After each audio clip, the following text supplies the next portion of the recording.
China continues to pour aid to the earthquake disaster and help the survivors in Turkey.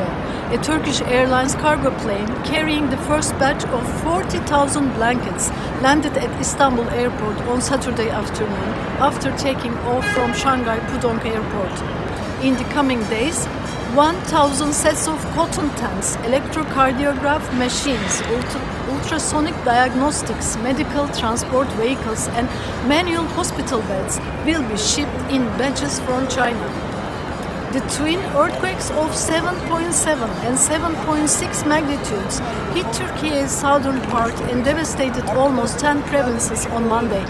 Soon after the disaster happened, the Chinese construction machinery manufacturers operating in Turkey, such as Zunlion and Sani Group, immediately sent their machines to the earthquake zone to support rescue operations.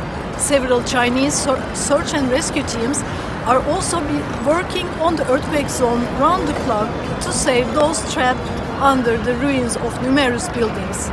Chinese associations in Istanbul also delivered materials such as guilt, blankets and coats needed in earthquake areas. Some of them have been building container houses for local people.